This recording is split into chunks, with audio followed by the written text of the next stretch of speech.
Hello, everybody, and thank you so much for watching another episode of Interviews with Entrepreneurs in South Africa. Today, I'm very excited to be introducing Nathalie Marran. Hello, Nathalie. Can you tell us more about what you do and why you do it? Absolutely. So by trade, and the main core of my business is I am a sewing pattern designer. So I literally sell sewing patterns that I sell as digital products internationally. My brand is Bula Hearts. I'm much more well known overseas in the UK and the US than I am here in South Africa. But I'm hoping to sort of change that and get to be more well known in my own country, So yes, and I've been doing that for full-time for the better part of 6 years, but I started my brand. It was actually turned 8 years old this year. Okay, and how did you create an international brand? So I was, for many years, I was a bridal dressmaker. I left the corporate world and to just try to figure out my own way. In the meantime, I became a bridal dressmaker, and used to purchase patterns online myself, digital patterns online. And it's just happened that one day the client asked me if I wanted to create patterns for her for a fashion brand she was launching. So I said, sure, would you like me to supply to you digitally or physically? And in South Africa, an idea of a digital pattern wasn't existing. And I thought, well, you know what, here's actually a great idea for me to do this. This is something that I can create, that I can market to South Africans. But because it wasn't so big here, my primary market I had to reach out to originally was internationally. So that's why I started making a brand internationally first, and now I'm slowly bringing it here to South Africa. Okay, and what sort of channels did you use to reach your international market? I mean, it's you know, it sounds very easy to do, but I'm sure that it must be quite difficult to break into the international market because it's quite competitive. Internationally, there are a lot more competitors. There's a lot more people doing it, but most people are very niche. So it's actually okay, and it's really great to have those competitors. And sometimes I even buy from my competitors because they will cover a niche that I don't do, and I might want to sew something for myself, and I don't create those kind of patterns. So it's very much a community. It's not a cutthroat community. Everyone is very helpful, and they buy from each other, work from each other. I sell probably close to about 200 products on almost 40 platforms worldwide, and there's just one or two that do much more better than the other platforms. I mean, a great example is like Etsy, and that they are starting to do phenomenally well. So anyone who wants to get selling digital products would consider going to Etsy, and there are even South African platforms. You just got to know where you're going to with them. Okay, so you mostly use Etsy. Etsy is one of them. It's probably currently my most successful platform. This year I actually launched my own website, bulaheart.com. So because I've had thousands of clients over the years, I have a good client following already. So now this year I launched my own website. So my website is my growing brand, my growing force, and my best sales area. But traditionally it would have been Etsy, because it's really great for someone who's just starting up but doesn't want to look at the costs of starting your own website and designing and setting it up in that sense. And funny enough, Etsy wasn't even originally my most successful platform. There was another one called Crafty that was more successful, but they had a few problems and they eventually had to sell. They recently sold. And there's a lot of platforms that have come and gone during the years. Etsy's just been lucky enough to be a market leader and stand above all the rest. Even Amazon is an option if you want to sell on Amazon. Amazon launched a handmade website. So if you make handmade goodies, you can now sell on the Amazon handmade platform, and obviously they have the power of Amazon behind you. So there are literally hundreds of platforms out there that you can sell on. And fortunately, not most of them are South African friendly. It's very difficult for a lot of South Africans to get onto these sites and start selling. So, for example, Etsy was very limited to what a South African can do on their site. They really do limit their services that they offer you, and a lot of big international platforms are exactly the same. And we do have a South African platform, which is actually quite amazing. That's hellopretty.co.za, but they are very limited in the services that they offer.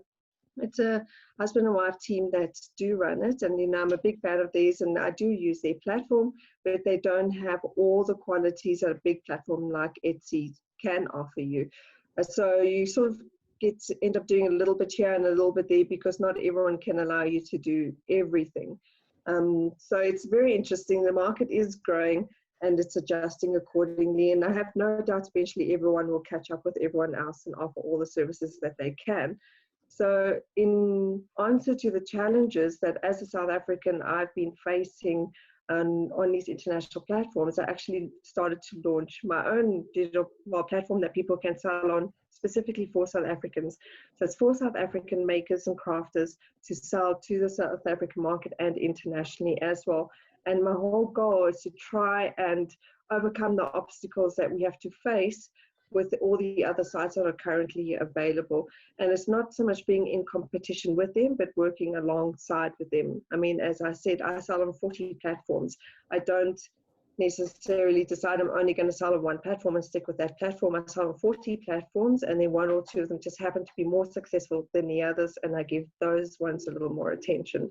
So the platform I've launched now is Nonstopcraft.com, and the sole focus is literally to take South African crafters, get them to sign up, and you can sell digital and physical products. So there's a backend where you can upload digital products, or you can say you're selling a physical product. And even a third option, which isn't yet in South Africa, it's a after sales digital product. So if you want to sell a service to a client, you can sell a service and then upload the digital product after it has been completed. And that way clients, you can offer them a very specialized custom made product. That's a digital product. So on the handmade front, because I've made my success on selling digital handmade products, again, it's sort of like, I think some people see it as an oxymoron. How can you call it handmade when you've made it on the computer? But the process is exactly the same. And that's something that a lot of people are starting to realize, especially in the younger generations, that handmade doesn't necessarily mean it's a physical set product. And that's something I try to promote to people as well. So when I first started, I made physical set products, and I tried to sell it. The biggest challenge with doing that was you're now sitting with stock that you've had to make, and now you have to try sell stock, and you've got capital tied up in that stock. And if that's a system that works for you, that's great. There's nothing wrong with that system. You can do it. I love handmade products. I love the handmade market.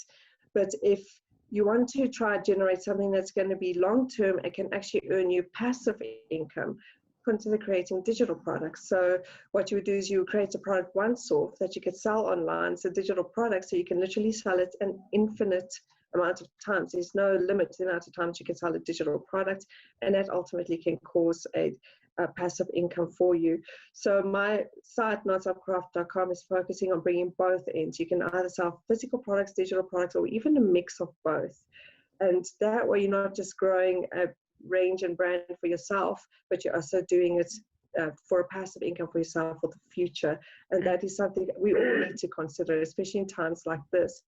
I mean, I have to say I'm eternally grateful that I started when I did, because when this whole lockdown and COVID started, my business boomed. It really boomed. It started taking off. I started making about 10 times the amount of sales I had before, because it's digital products freely available immediately online. People were stuck at home. And that was all they could do, was go online and buy a digital product. And because it's a craft-based product, it was very useful and very helpful.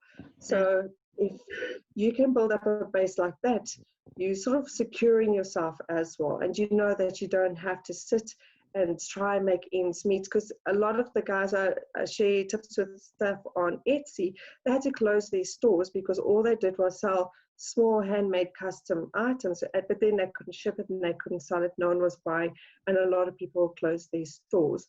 So the ideal is really to find an in-between and be able to sell both products on a platform that you can do it. And my goal is to help South Africans especially to do that, because I've done it, I've gone through the processes and I've learned along the way. I would like to help other people to do the same. That's awesome. It's wonderful that you're willing to share your knowledge with others. Thank you. Now, I know that you've mentioned that with Nonstopcraft, you're going to be selling products overseas. Is that digital and physical product, or only digital products? Sorry, can you say that one again? So you mentioned that Nonstopcraft is going to support local crafters to sell their products overseas. Is that only digital product, or is that physical product also? It's both. It's Okay. both physical and digital products, as well as digital services. So if, for example, you have a strength in writing or copywriting, and that you can use it as a way to get clients for your services. So you can do a mix of all three. You can do a service, you can do a physical product, or you can do a digital product. Okay. So the reason I'm asking is because I've for a long time struggled with shipping physical goods overseas. Shipping from South Africa is both costly and risky. How are you planning to overcome that challenge? So we've actually brought on a team, an amazing team, and they specialize in getting goods overseas. We're actually busy helping one of our clients move a 50-kilogram piece of rock from here to Holland. And they go and they make sure everything works. Unfortunately, at the moment, it's incredibly expensive because you have to use expedited mail. So if you use normal economy mail, it's not going to arrive for months at all. So at the moment, it's very expensive, but we do have a team of people that we have signed on that will help us to do exactly that. Okay. Okay. So you're outsourcing your shipping services. Is that adding to the Yes, and it's price? all it does. It's a separate price. So when the clients sign up, it states there that the shipping price is already included. So they can have the choice to, we will pay them the shipping fee. If it's a local order, we'll automatically pay them out the shipping fee with the earnings. And then there's a list of courier services and local services that they can use, and they can choose which service is best for them. As far as the international guys go, we are more than happy to help them through the process. Because it's their business, we recommend that they deal directly with the shipping guys. We all just put them in touch and make sure that everything is running as smoothly. And if they have any problems, they can come to us. But we don't want to act as a middleman and add yet another middleman in the process. But you will be supplied with the full information of who to contact and how to get it there. Though traditionally, and I'm sure once this lockdown and everything is ended, we haven't had problems with using South African Post Office. They've normally have got our products overseas without any problem, as long as it's a registered item. At the moment you don't register anything, it's a high chance of going missing. But right now that service isn't working very well. But like I said, we do have a team that will help us get the products out internationally. It'll just be more expensive than normal, unfortunately. Okay, okay, that's very useful information. Thank you. So your own digital products, are they dress patterns? Is it bridal patterns? There are a few bridal patterns, but it's really a variety of sort of everyday clothing items, and mostly women's fashion. That's my specialty. So that I also do myself a mix between digital and physical products, because sometimes physical products are just fun. So, for example, you can go onto my website. I have about 150 sewing patterns, and the most of my sort of standard patterns that will last throughout various seasons. So it's not necessarily like just in fashion for now. It's things that will always be timeless. I try to focus on timeless style patterns. And then I'm busy launching a range of patterns on fabric. So earlier this year, I started to design my own fabrics. And now clients can order the patterns on the fabric. So say, for example, you would like a pair of leggings, and you tell me which size leggings you want and on which fabric. And then at the printers, I'll actually print the fabric, the pattern onto the fabric already. So you just get it ready to cut and sew. You don't now have to try and work out a pattern and fit it to the fabric. It's all already there supplied for you. So my patterns are everything from bridal to everyday. I do also I do custom requests for clients, and that's sometimes you get some really exciting things. That's one of my favorite things to do. And I take on orders where I know the client, after I've worked with the client, I'll have those patterns that I can continue to sell afterwards, unless the client specifically asks for like a that they own the pattern outright, and then I won't sell the pattern. So that's an option I also give them. So it's a bit of everything that I do, but primarily it's just sort of everyday fashion that I do sell on my site. Okay. And you say you're looking for local customers. Would that include fashion designers who are looking for patterns? Absolutely. So my site, because I sell in dollars on my actual website, boulahart.com, because most of my clients are international. My goal here, as far as locally goes, is to get people not just to necessarily buy my patterns locally, but also and I've tried to educate a lot of young fashion designers in this country that because you're a fashion designer, it doesn't mean that you now have to go and create a fashion line where you literally put up the stock and try to create the line and try something either yourself or through other stores, and that it's very difficult to get into market. I mean, I did try that when I was fresh out of college, when I had my fashion diploma, but that's not the only way of doing it. You can become literally a digital fashion designer where you just create the pattern and you sell that pattern digitally. So it's not just so much educating people to buy my patterns, but to create a market for something in there, because I do believe in healthy competition. I also believe that I'm not going to supply every type of pattern that everybody wants. Someone might come up with something that's very unique to them.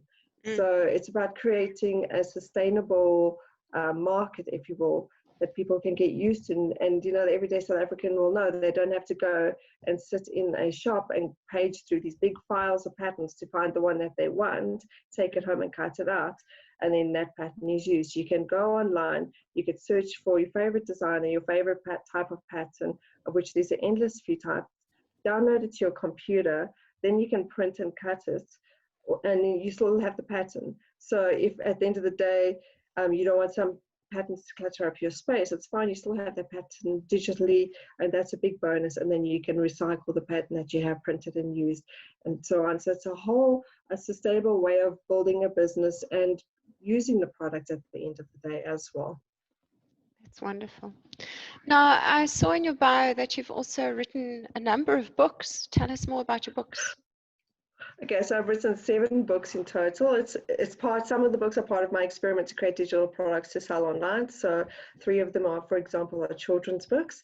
I've written a couple of books on sewing, including Make It Sew, Dressmaker's Guide to a Successful Sew from Home Business, because I was a dressmaker for many, many years. When I decided to stop doing that and to do my pattern school time, I thought it'll be a nice way to finish off that era of my life by writing a book about how I did it. And it's even got everything from how to speak to clients, practical accounting practices that you can use, and so forth and so on. And then a few years ago, I launched the brand Sewyou magazine, and it ran for a year. And after that year, I published a collector's edition book, which is my top selling book internationally currently. And it's quite popular overseas and in America. And then I also wrote a book because I have such experience in creating digital products, and I literally created my brand from nothing. I had nothing. I had no money. I used the things around me, and I just literally used my time and skill, and I created a brand that is successful. And I wanted to write a book to say to people, you know what? A lot of people don't start their own businesses and their own brands because they believe you need a lot of money, where that's not true. You just need your time and skill. So the book I wrote was Live a Better Life, Earn Passive Income Online. And in the book, I discuss all the platforms I personally have used. I haven't referred to anything that I've heard from anyone else. So I only speak about the things I've personally done. So it's the platforms that I use and the processes I did to create a digital brand and a digital product that to this day can work on its own in the background. And I don't have to do anything more on it. So my process was this: I had nothing, and I literally used my time and skill to create a product base. I then launched that product base online, and that product base is now selling quietly, indefinitely, and unlimited amount of times in the background. I literally wake up in the morning and I've made money at night. And if I don't want to work, I don't have to work. I can literally just keep on doing whatever, take a month off, 2 months, 3 months off. I've actually taken 3 months off and done no work, and I've still made money. And that's how I build all the things I do, so that it does earn passive income. So that if something does happen at the end of the day, I could take time off, I could see to things, and I don't have to worry about, is there money coming in? And that's what I wanted to cover in the book, is how you can go from having nothing to creating something completely sustainable for yourself. Mm. And when I started, I had to move back in with my folks, and I literally had nothing, and it was a very hard time, and I had to learn to build things up for myself, and I was just very determined not to ever be in that position ever again. And that's why I built my brand the way I have. Okay. And your books, are they e-books? Are they physical books? Where can people buy them? So they are available on Amazon, so you can buy it for Kindle, or you can buy it as print on demand, and you can have it shipped through to you. Amazon at the moment isn't shipping to South Africa, but they're not shipping many things out at all. So you can buy the Kindle versions. The Kindle versions are much more affordable as well, and so they are if you want, I can post the links in the group afterwards, and people can have a look and see, Okay. and then click onto Amazon themselves. That would be awesome. That would be awesome. So if there's anybody out there who's thinking of starting out to create a passive income online, what advice would you give them? A whole lot. There's a lot of advice. Sometimes I don't know where to start, but I would have to say the thing that's probably made the biggest impact in me being able to grow my business as well as I have was from the start. I had to learn. I mean, I think a lot of people run away from this, but I actually had to learn to give really great customer service. So once you start learning to do that, you'll be amazed at the referrals and things that come back. So for example, on Etsy, I currently have over 100 5-star reviews, and a lot of them refer to the level of service that I give. But when I started, it was very difficult. You've created something, it literally comes from the heart. It's a passion project almost. And then when someone says, oh, they don't like this, or this doesn't quite work, or is it supposed to be like this? It kind of hits you personally. So you've got to learn to, take the personal out of it. This is business. And if one person has this query, the chances are you can have a number of other people with the same query. So rather resolve it to the best of your ability, apologize to the client, give that client the best service possible, come up with a solution. And at the end of the day, that client is more likely to refer even more people to you to come back to your business. I think the current thing is one happy client will refer up to 10 more new clients to your business. And that makes it really worthwhile at the end of the day. So customer service really, really is key. And it might be hard, and it might seem like a personal attack at first, but it's not. It's business. That's great advice. Thank you. And where do you see your business in 5 years' time? Oh, wow. Well,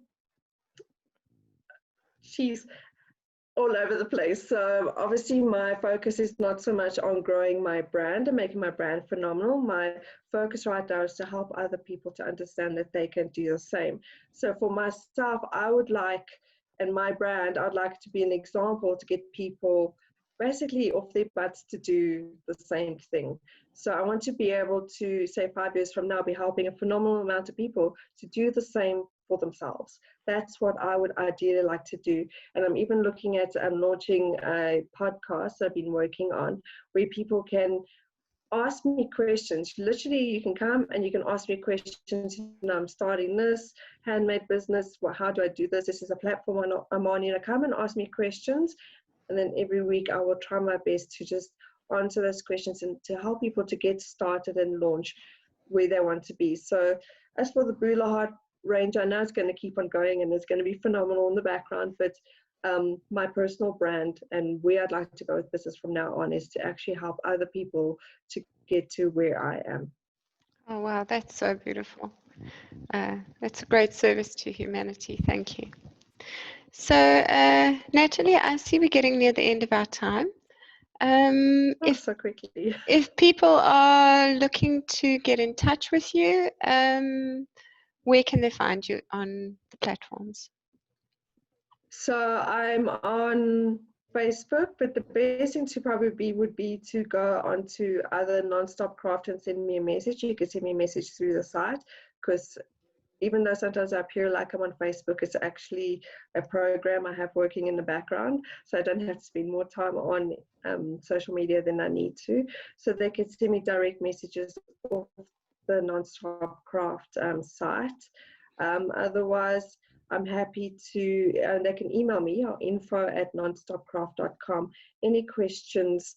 And like I said, when we finish chatting, I'm happy to post the link to my books and my my podcast. And people can go to the podcast and listen to the messages that I have there, and they can even send me a message through there saying they have certain queries that they would like me to speak to, and I will try to address them as best as I can. Okay, awesome. And what platform are you using for your podcast? Currently it's on patreon.com. Okay. So even though you can optionally pay for it, so I'm a big believer in offering service for value. So the podcasts will be up for free. You can listen to them anytime, but the option to pay a donation towards listening to them is also there. Okay, awesome. Thanks so much for your time, Natalie. It was really interesting talking to you today. It's great speaking to you. Thank you so much.